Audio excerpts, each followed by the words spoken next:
In 2025, I decided to stop losing and start winning.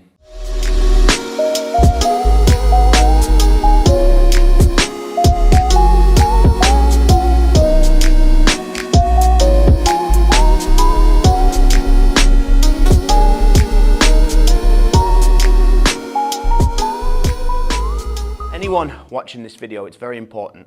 As a young man who has struggled a lot of his life with, dealing with himself, trying to figure out what to do, where his passions lie, what's next, am I good enough? Well, this video you could relate to. It's going to be casual, it's going to be raw, and it's going to be about my journey.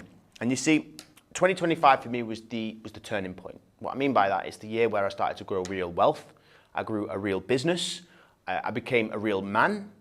I got my morals in check, and all of that happened, I guess, through, a very long period of time of just figuring out what to do. There was an element of spirituality that got unlocked, which we will dive into later on the channel. But the main thing is how I did it, why I did it, and what changed. So for you men listening to this, this should be a great video, and I'm sure you're going to get something from it. The first thing I did was made the decision to remove certain people from my life. That's hard, because I've spoke about this before. Changing your environment is everything, okay? But just changing your environment doesn't change you at first. You need to change your mindset before you change your environment, because just moving away, of course, it can help. And if things are really toxic where you are and you need to move away, then I advise doing it as soon as you can, of course. But if you can get your mind in check before you do it, that is going to be so important. So moving away, but also changing your mind and removing the people that bring you down. Now, this is the sad thing, right? Because certain family members can be negative. There's certain people in your life that can bring this sort of pessimistic mindset. They might say, oh, things aren't good enough. Things are never that great. Money's tight. Money's a struggle. I'm skint. And all of these have a negative impact on the way that you think and how you live your life, all right? Because we're very easily influenced. How many times have you been in the pub or have you gone for a drink and you have one or two and you're like, inside you're like, I could leave. And then your mate that you're with says, oh, go on, have one more. And you're like, oh, I don't really want one. Oh, come on, man, you just came out, let's have another beer. And you do that. And then that beer rush starts to kick in and you're like, fuck it, let's have another beer. Let's order some ciggies, let's go out for the night. This happens, all right?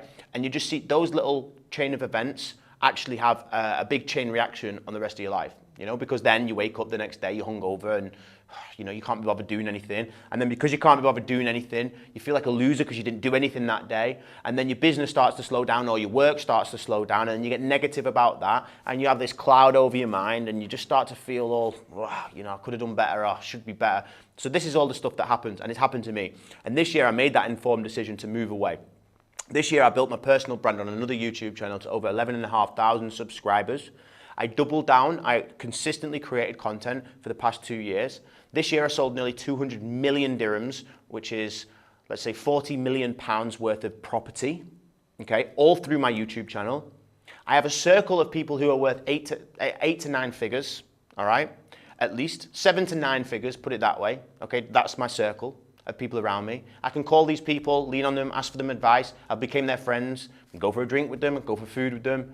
These people are in my phone book, people who I'd always manifested that I want to be around, not low-life people, not negative people. And that was all created, not just from YouTube, oh my God, he picked up the camera. No, that was created after consistency. That was created after hardships. That was created when I made that decision to switch on. That was the moment I was like, you know what, this has to change. And as soon as you make that decision, everything changes. Your life will get better. But first of all, you have to remove yourself away from those people that bring you down, that negative energy, that pessimistic energy, that sort of dull outlook on life. And even if it's your family, I'm sorry to say it, but you've got to remove them. I'm not saying don't ever speak to them again, but just limit what kind of conversations you have with them. If you give somebody positive energy and they give you negative energy back, they are not for you. That's like, it's toxic for the brain. And as I said, at the end of 2024, I decided to embark on a bit more of a spiritual journey. And, without going too deep into that, the first thing I started to do was go through breath work, all right? I thought breath work was such an important step for me because it allowed me to sort of be free from the mind. So when I used to get home from work, overwhelmed, stressed, angry, just full of resentment all the time because work is hard, life is hard, things are hard, I used to just have that moment. You can go and find them on YouTube, Breathe with Sandy, or even go and look at some of the Wim Hof stuff and go and get into a deep state of meditation. Now, if someone tells me to go and meditate, I wake up in the morning and do some meditating, you close your arms, like, don't do that. No, your mind is just talking. But if you do deep spiritual breath work, all right, this is the first way I really, really suggest for you as a busy, overwhelmed person to get out. And I always like to do it towards either really early in the morning before I go on my phone, or really like late at night before, well, really late at night, but just before I go to bed. One, it helps you calm down, it helps calm the mind down, but also it allows you to have that sort of sweet spot where your phone is off and you're just sort of like getting into the state of mind from meditation to sleep, and you're just like, you know, you can kind of think to yourself. And not only that, I've been journaling now for the past 3 and 4 years. And what's really funny, funny story, I have a Remarkable tablet, one of the ones which you write in the electronic ones, and I actually got it stolen from me in Amsterdam about 1.5 years ago. 2 years ago actually, from 2023, and I didn't care about what it cost. I cared so much what I'd written in there, and I was really distraught about it, because that was from 2021 to 2023, and that was a big part, a lot of big change happened in that life. And then I got Remarkable about 8 weeks ago, and guess what? It had synced. The journal had synced to the Remarkable cloud, and I didn't know that, and I was like, oh my God. So now I actually got access to these old diary logs. Now bear in mind, at the start of 2025, I was able to read through, I've got my personal journal that I've been reading now, and I was able to compare. And guess what the biggest comparison was? In the Remarkable, it was 90% negative and hate towards myself. It was like, Joe, you've gone out drinking again. Joe, you've done this again. Joe, you've made no money again. Joe, you're in a toxic relationship. You need to get out. And all of this stuff happened in that previous life. And what happened is that time was my kind of like a void for me. Like, I don't really remember much, but because I don't remember much, because it's like my brain doesn't want to remember a lot what happened, because I would say I was generally a depressed person. I can't sit here and say I was clinically depressed. That's not how I do things. That's not how I roll. But I was reading this Remarkable tablet, and I was like, man, I was so horrible to myself. You know, you piece of shit. You know, I was literally writing that to myself, and I'm like, how could I even think positively after writing that? And then I compared the 2025 one. You know, at the start of this year, I felt like I wanted to pack the tools in with real estate, because a lot of stuff got overwhelming. You know, there's a lot of stuff happening, transitioning in my business, who I was going to be working with for the long term. And there was a point where I was like, I don't think I want to do this anymore. I don't think I want to deal with the level of stress. But then something inside of me just said, no. You know what, we're gonna take control. And I took control of my life. At the start of 2025, I made that decision, I made that promise to myself. I am taking control. Joe Butler is taking control of the ship, and he's gonna fly it to where it needs to go to. And you know what, after I did that, guess what happened?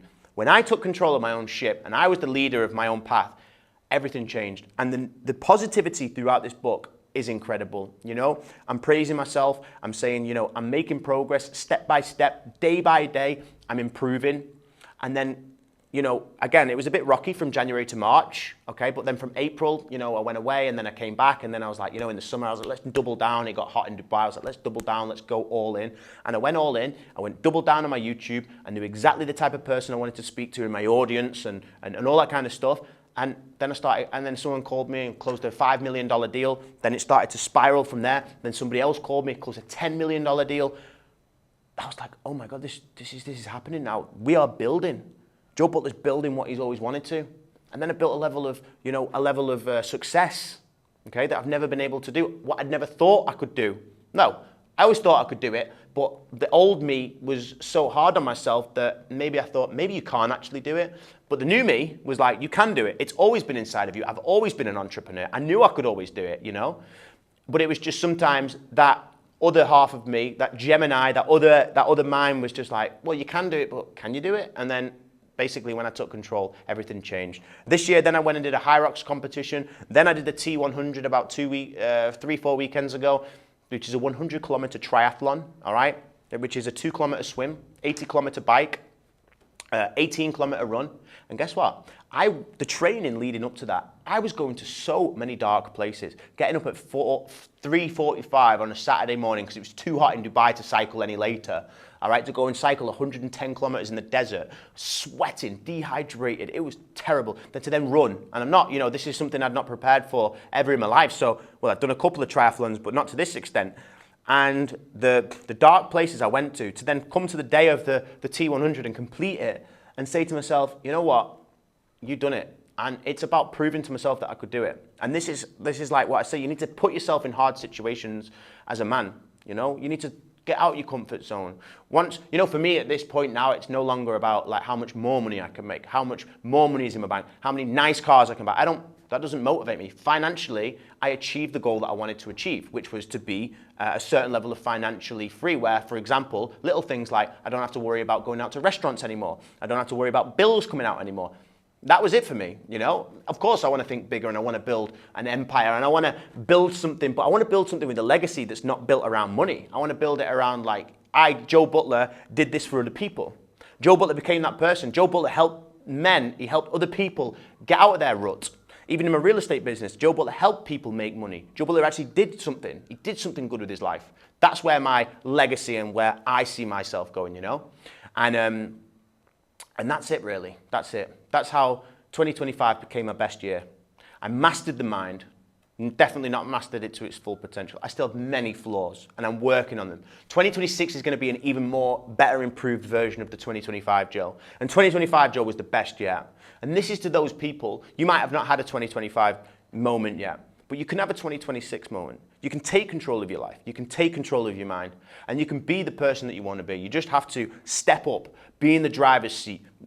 Don't be led by other people, you know? If you don't want to drink that beer, if you don't want to eat that cookie, if you don't want to smoke that cigarette, you don't want to smoke that vape, you don't have to. It's only you telling you can do it. So you have to actually step up. And if you're willing to do that, everything will change, because it happened to me. I'm just a regular northern lad from Warrington that came to Dubai with a couple of grand in his bank and a vision, and now I've made that vision come to light. So if I can do it, you can do it too. 2026, it's going to be the best year yet. Stay tuned for more. And below, I'm going to have an email list where you guys can start signing up, and I'm going to be sending you motivational stuff week in, week out. Let's get it.